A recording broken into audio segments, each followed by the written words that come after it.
तो आप लोगों ने एक बात तो सुनी ही होगी कि हाई रिटर्न बनाने के लिए हाई रिस्क लेने की कितनी ज़रूरत है।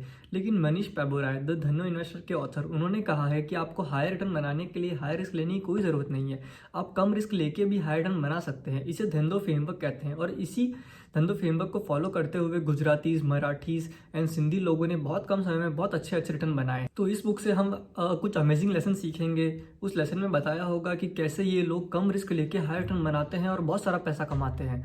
और इसी लेसन के अंदर अब हम वैल्यू इन्वेस्टिंग के बारे में सीखेंगे कि आपको कैसे स्मॉल बिजनेस फाइंड आउट करने हैं जो कम रिस्क में आपको बहुत अच्छा पैसा कमा के देंगे। गुजराती लोग हमेशा उस अपॉर्चुनिटी की तलाश में होते हैं कि अगर वो जीते तो उन्हें बहुत सारा पैसा मिले, लेकिन अगर वो हारे तो वो ज़्यादा रुपए खोए ना।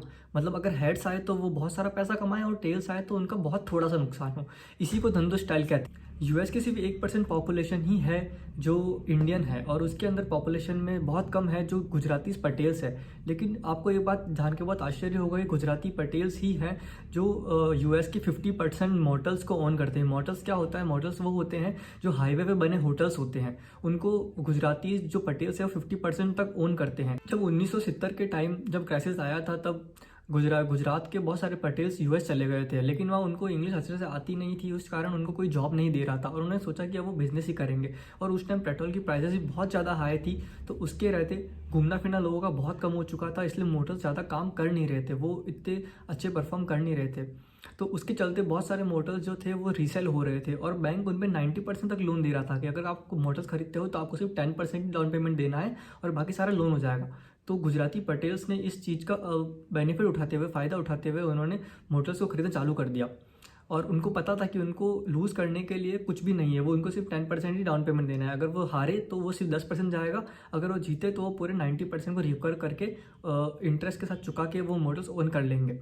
और ऐसा ही हुआ। थोड़े टाइम बाद जब वापस रिवॉल्यूशन आया और मोटर्स चलने लगे तो उन्होंने बहुत सारा पैसा कमाया और उस चीज़ की वैल्यू भी आज बहुत बढ़ गई।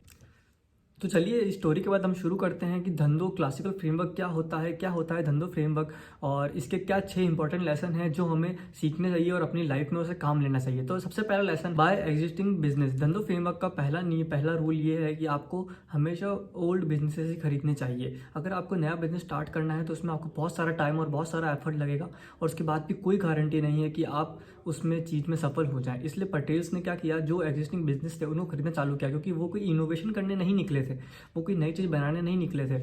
इसलिए उन्होंने पहले जो एग्जिस्टिंग बिजनेस थे उनको खरीदना चालू किया, वो भी कम कॉस्ट में, जो उसकी एक्चुअल कॉस्ट है उससे 10% 20% कॉस्ट में उन्होंने वो एग्जिस्टिंग बिजनेस खरीदना चालू किया। इसलिए आपको भी उन्हीं कंपनियों में इन्वेस्ट करना चाहिए जो बहुत सालों से, पिछले 20-30 सालों चली आ रही हो, ताकि वो एक स्टेबल रिटर्न आपको कमा के दे और आपको बहुत ज़्यादा लॉस देखने को ना मिले।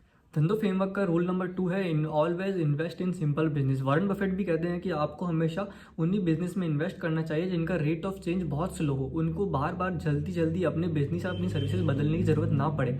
जैसे एग्जांपल के साथ अपन लेते हैं कोका कोला, मैकडोनल्ड या एप्पल। ये ऐसे बिजनेस है जो स्टेबल है, जिनको अपना बिजनेस चेंज करने की कोई ज़रूरत नहीं है बहुत जल्दी। और उसके कंपैरिजन में अपन लेते हैं टेक्नोलॉजी कंपनी, जैसे कि पहले ऑर्कुट चला करता था, फिर याहू आया और फिर गूगल आ गया। मतलब टेक्नोलॉजी कब बदलती है किसी को पता नहीं चलता है। और इसी को चलते अपन को अपने पैसे बहुत सोच समझ के उन्हीं कंपनी में इन्वेस्ट करने चाहिए जो स्टेबल है, जो पिछले 20-30 साल से चल रही है और आगे 20-30 साल तक चल सकती है। इसका बहुत अच्छा एग्जाम्पल है, आपको सेफ रिटर्न के लिए और अच्छे रिटर्न के लिए एफएमसीजी प्रोडक्ट्स, एफएमसीजी कंपनी को हमेशा अपने पोर्टफोलियो में रखना चाहिए। धंधो फ्रेमवर्क का थर्ड रूल ये कहता है कि बाय बिजनेस इन डिस्काउंट। आपको हमेशा ऐसे बिजनेस खरीदने चाहिए जो आपको हमेशा डिस्काउंट में मिल रहे हो। वॉरेन बफेट भी कहते हैं कि जब लोग डर के मारे बेच रहे हो तब आप उस बिजनेस को खरीद लो, और जब लोग लालच के कारण उस बिजनेस को खरीद रहे हो तब आप थोड़ा रुक जाओ और उसको अभी मत खरीदो।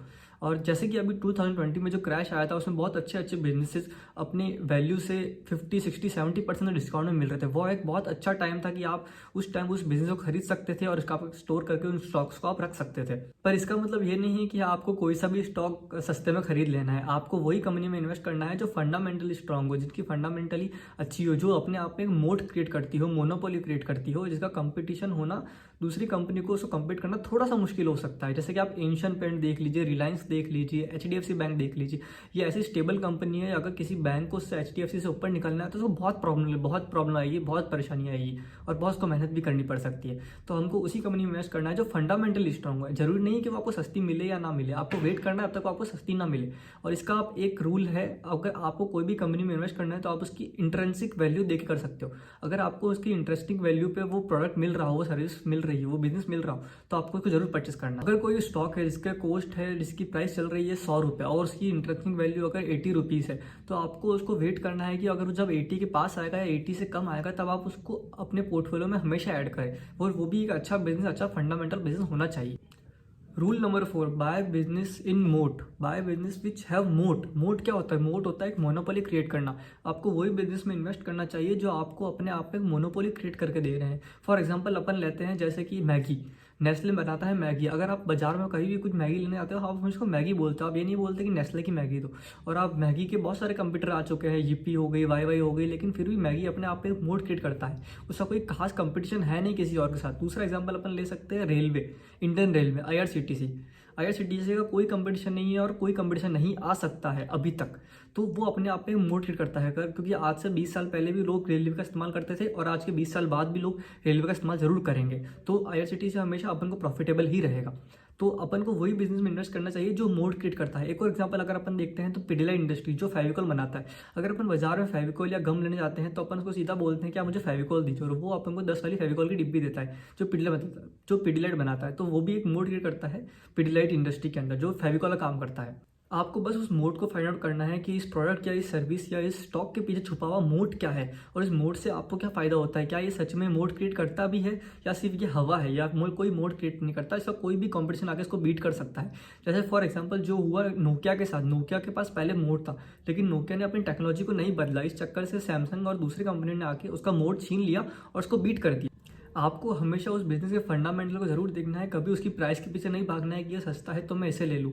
यही हुआ था 2015 में। अगर आप MRF का शेयर देखते हैं, MRF का शेयर 2015 में 40,000 का था, लेकिन वहीं सुजलॉन एनर्जी जो भी एक अच्छी कंपनी थी लेकिन वो फंडामेंटल स्ट्रांग नहीं थी, बहुत वीक कंपनी थी, उसका शेयर उस टाइम 20 रुपये का था। और आज की तारीख में सुजलॉन का शेयर 20 रुपये से गिर के 7 रुपये आ चुका है, लेकिन MRF का शेयर 95,000 चला चुका है। मतलब हमेशा आपको 100% से ज़्यादा रिटर्न दिया है पिछले 5 सालों के अंदर। मतलब 5 साल में आपका पैसा डबल हो रहा है। तो आपको हमेशा फंडामेंटल स्ट्रांग कंपनी ही चुननी है और जो मोड क्रिएट करती हो अपने आप में, जो एक अच्छी कंपनी हो।